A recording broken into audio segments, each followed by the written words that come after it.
Hey, this is Trish Griffin here with you today, and I am a certified credit counselor just coming to you to speak with you about finances, debt, any types of issues that you may have dealing with your finances, any budgeting concerns. Yes, we are going to address all of those issues. Now, if you need help, I need you to know that there are counselors on standby at Family Credit, and you can reach Family Credit counselors at familycredit.org. You can also call 800-994-3328 and you get to talk to a counselor directly. The great part about that is that I need you to use them for a resource. If you are looking for help, there's help available. And knowing what resources out there, that helps your situation too.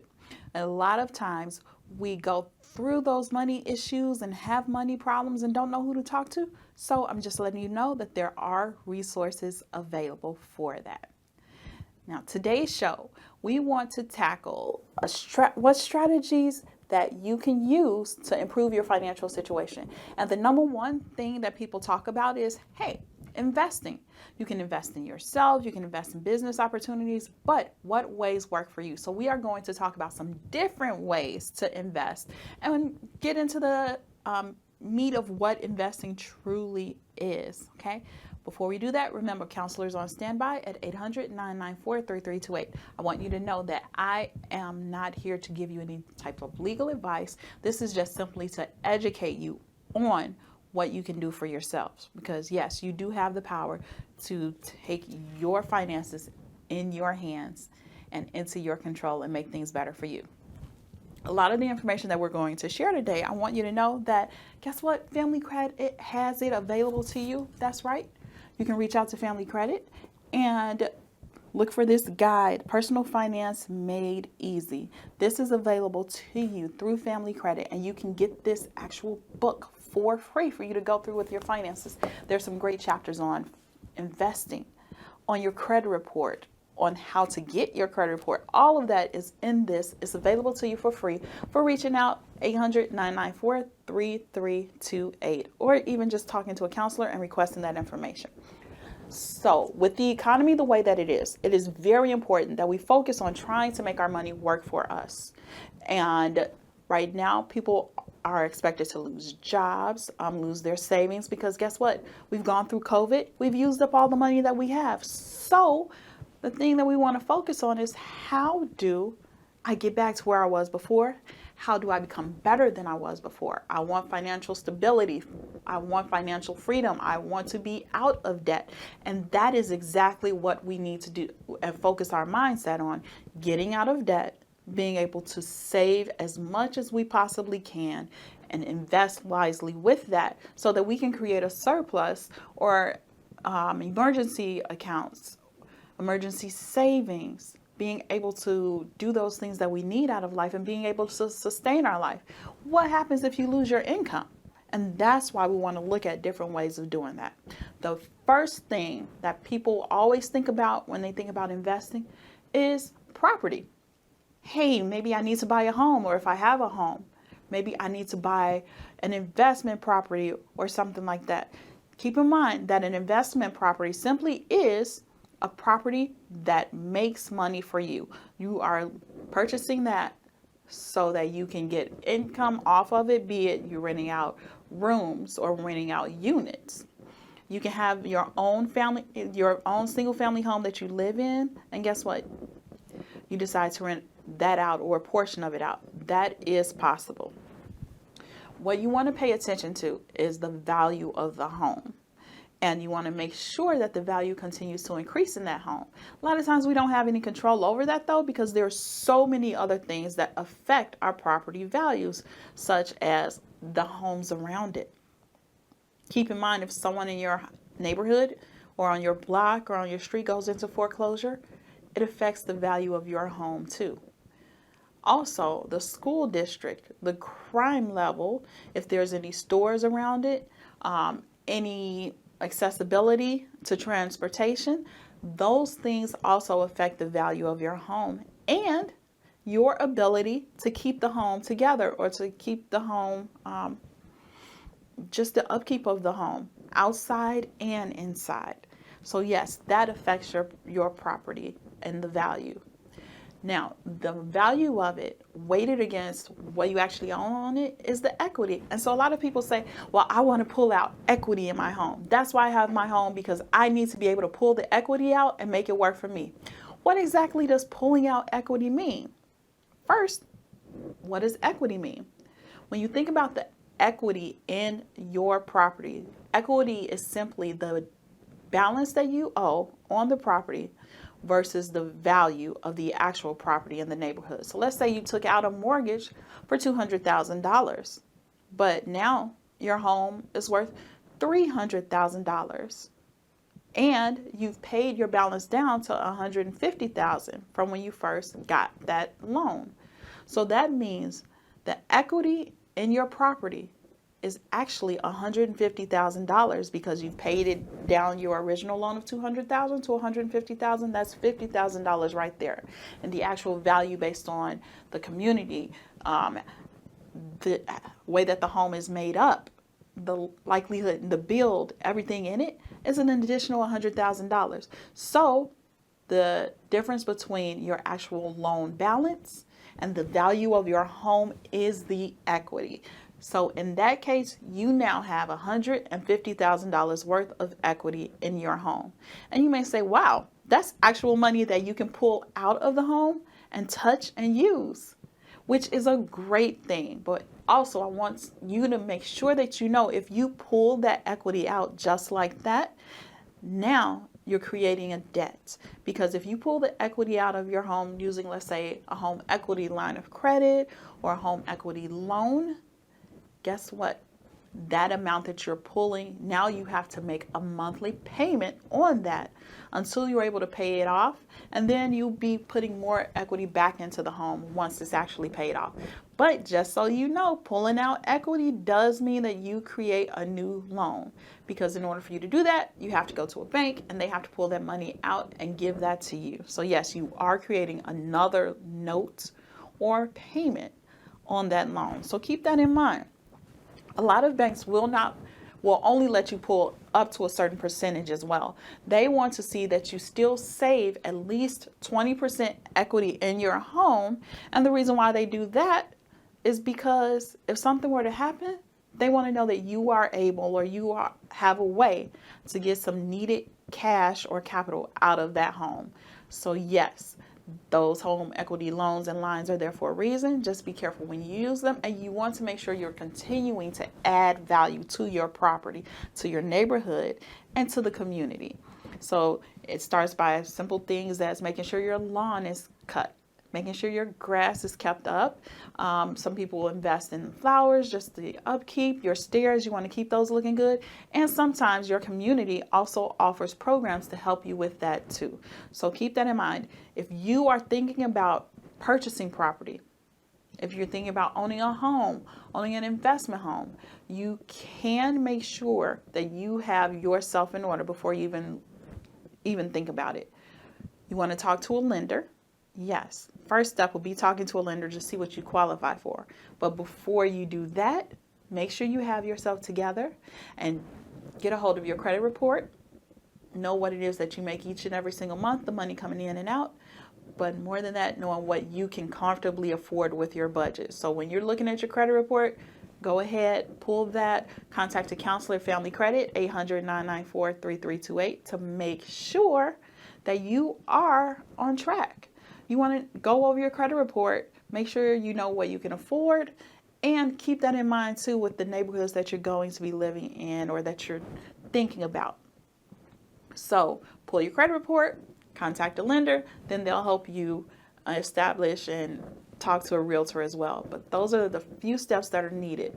Got to get that credit in order, keep it together, and think about investing that way. This is a long-term investment. Do you plan on staying there for 5 years or for 30 years? That makes a difference too. So keep all of that in mind. Yes, property is the number one way to invest, and you're able to have a nice net worth. And you may say, well, what's net worth? Net worth is actually what you yourself, what you're worth. You want to look at your assets that you have, or the money that you have coming in or saved up, versus the bills and liabilities that you have as well. And when you look at those two numbers, you weigh those out, the end result is your net worth. So you want to think about that and keep that in mind. Will this property actually add to my net worth? And how long before I can actually start seeing the benefits? A counselor or lender will be able to help you with that. The next thing that people think about when they're thinking about how can I invest is stocks. Again, I am not saying that you should run out and get into stocks. No, do your research. All of these options that we're talking about, I need you to do your research. And if you need some help, grab this book, Personal Finance Made Easy from Family Credit. They can send it to you. All you have to do is call a counselor at 800-994-3328 or go online to familycredit.org and request your own copy, or even pull down a version that you can open and use right then and there. So this information is there now. We're talking about stocks. And what is a stock exactly? A stock is just saying that you have ownership in a company, and you are usually basing that ownership on a percentage. Now, each stock that's out there has their own price, and you're going to look at different stocks. And a lot of people say, well, it's all so overwhelming. How do I know what I'm looking at? How do I know what I'm getting into?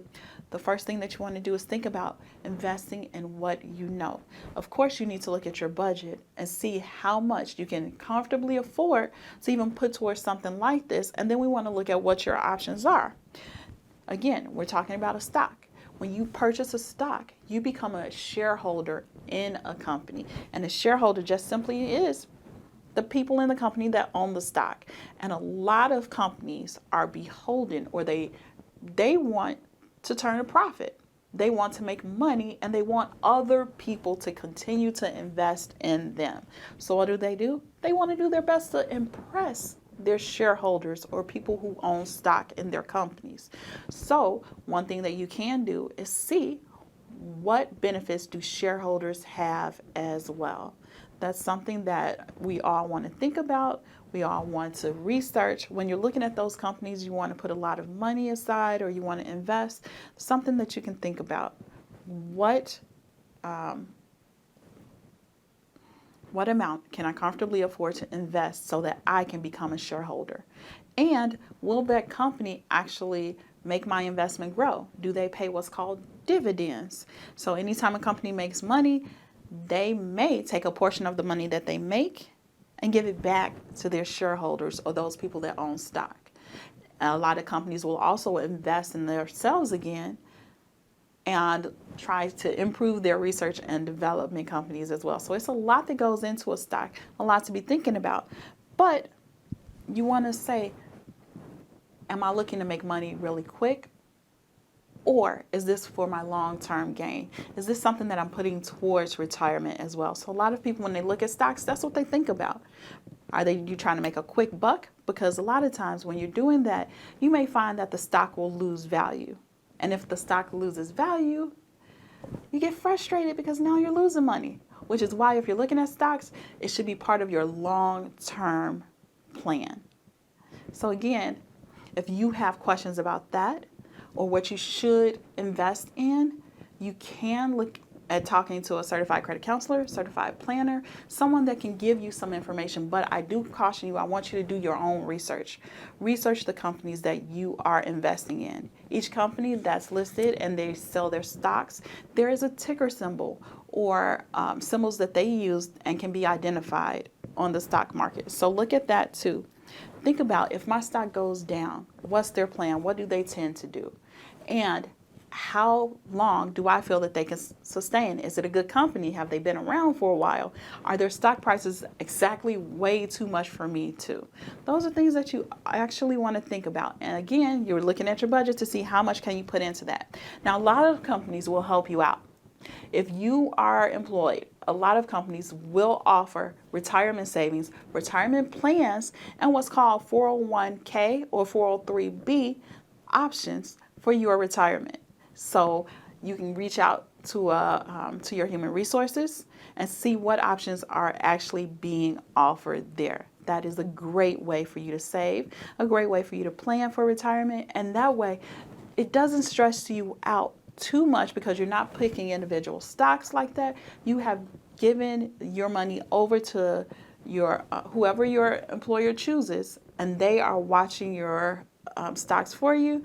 They're putting it into a fund, and we'll talk about that a little bit more as well. Again, if you're looking at investment opportunities, do your research. Grab this book. This is going to help you figure a lot of things out, especially when you're talking about investing and what you should be investing into. Some of the terms that you should be familiar with as well. You need to do your research so that you can understand those terms. We'll go over that probably in a different show.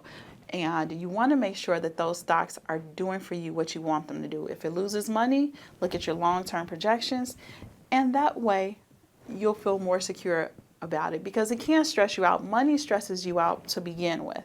And so a lot of people say, hey, I might put money into stocks and I might lose it.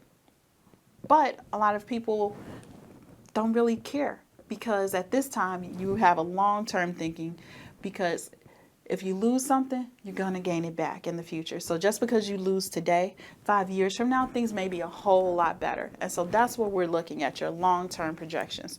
A lot of people also will look at bonds. Now, with bonds, they're a safer bet. A lot of people want to do bonds. They feel that they're safer because you cannot lose more money than you put in. And so again, that's something for you to look at. Grab this book. It'll help you with that as well. So another way for investing that people look at is trying to see what products their banks offer or are being offered. They may look at the banks and say, for my retirement or for my investment portfolio, should I actually look at certificates of deposits? And what are certificates of deposits? Because a lot of people refer to them as CDs, and they see those out there too. With a CD, what it is you are loaning your money out for a set time period to make a set interest rate, and you'll receive that back. So a lot of CDs, you may say, I will invest maybe $500. I'll give that to my bank. They'll put it as a CD, which is secured by the money that I'm putting in it, and I'll be able to make interest off of that because I'm letting my bank use this $500 for maybe 6 months at a time or a year at a time. And then at the end of that year, the bank will give you back that $500 plus the interest that you've earned off it as well. So that's something else that we want to keep in mind if you're looking for a way that you can save.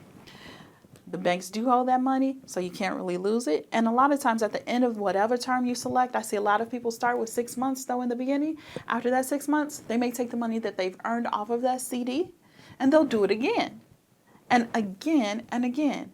Keep in mind, most likely the longer term that you use, that you're lending that money out, the more you'll be able to make off of that from your bank. Because again, with a certificate of deposit or a CD, you are loaning your money to the bank to use, and they're giving it back to you with interest after that specified time frame. So if you've got questions on CDs, you want to get a CD, you want to see just how investment starts, this is a safe way to go. Contact your bank, contact your financial institution, and see exactly what it is they have to offer, what interest rates they're offering, and the time frames. Because yes, a CD is a great way for you to get started in investing in yourself to make sure that you have some money for the future.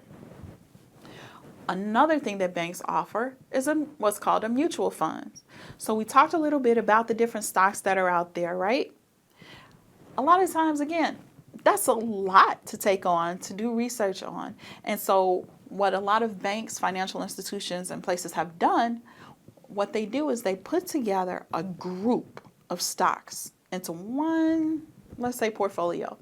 And you can take your money that you're investing, and the bank can direct it towards different types of stocks for you. Again, this is up to you to decide. Most banks have a minimum deposit of maybe like $2,000 or more because, again, we want to keep feeding into this. We want to continue to make it grow. So you're watching this, you're watching your assets grow for whatever funds that you are looking to invest in. You may say, I want to invest more in the environment or those companies that are doing something more towards the environment. So this fund would be grouped and have all of those companies in it that can direct their money towards the environment. And those are the types of stocks and funds that are fed into here. So you're beginning to watch your money grow, but you're also supporting those types of companies. So that's something that you want to think about as well. Now, the disadvantage, though, is that yes, you're kind of putting all of your eggs into one basket. So some people, they invest in more than one vehicle or more than one type of stock. So you may have a couple of different funds that you're using, and you're going to keep your eye on it and watch that grow. So keep that in mind too.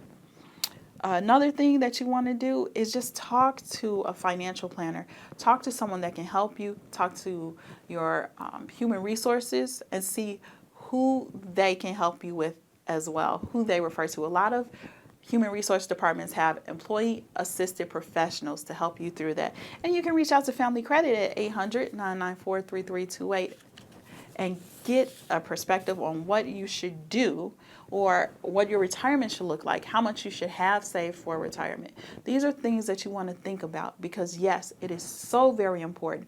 We work so hard for our money, and so you don't want to continue to work.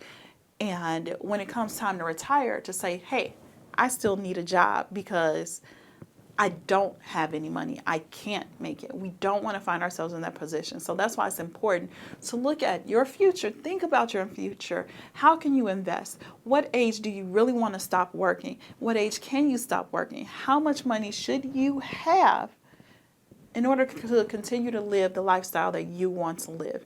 And that's why these investment opportunities will help you. And it's about investing in yourself, your future. Again, another way for you to show your investments is to work on paying off your debt. Because if you pay off your debt and you get a plan together to pay off your debt, once that debt has been cleared and you've paid that off, the money that you're paying to them can actually start going into your savings account, into your investment account. You can put more into your retirement account as well. These are things that you can look at and see, hey, I don't want to work forever. I really don't. But how can I make sure that I don't have to? How can I enjoy the lifestyle that I want to enjoy? And this is the way that you do it. Look at clearing up your debt, getting that plan together, talking to your creditors, talking to a credit counselor that can help you put this plan together to deal with your creditors so that in 3 to 5 years or even less time than that, you've got money to spare. All of your debt has been paid off, and now you can seriously look at investing into yourselves.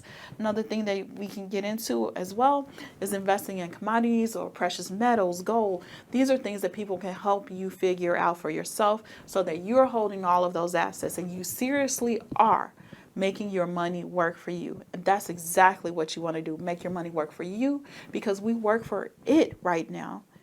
And we don't want to get older and figure out, guess what? I'm not prepared for my future and I can't take care of myself. Last thing you want. So reach out when you get a chance. Again, you can reach a counselor at 800-994-3328. Use it as a resource. There's so many different ways that you can look at paying off your debt, investing in yourself, purchasing a home, getting your credit together. These are things, key steps that we need to make sure that our money is working for us. So if you've got any other questions, feel free to reach out. Join us again. Follow along with the show. And if you've got any questions, reach out to a counselor at Family Credit, 800-994-3328 or familycredit.org. See you again soon.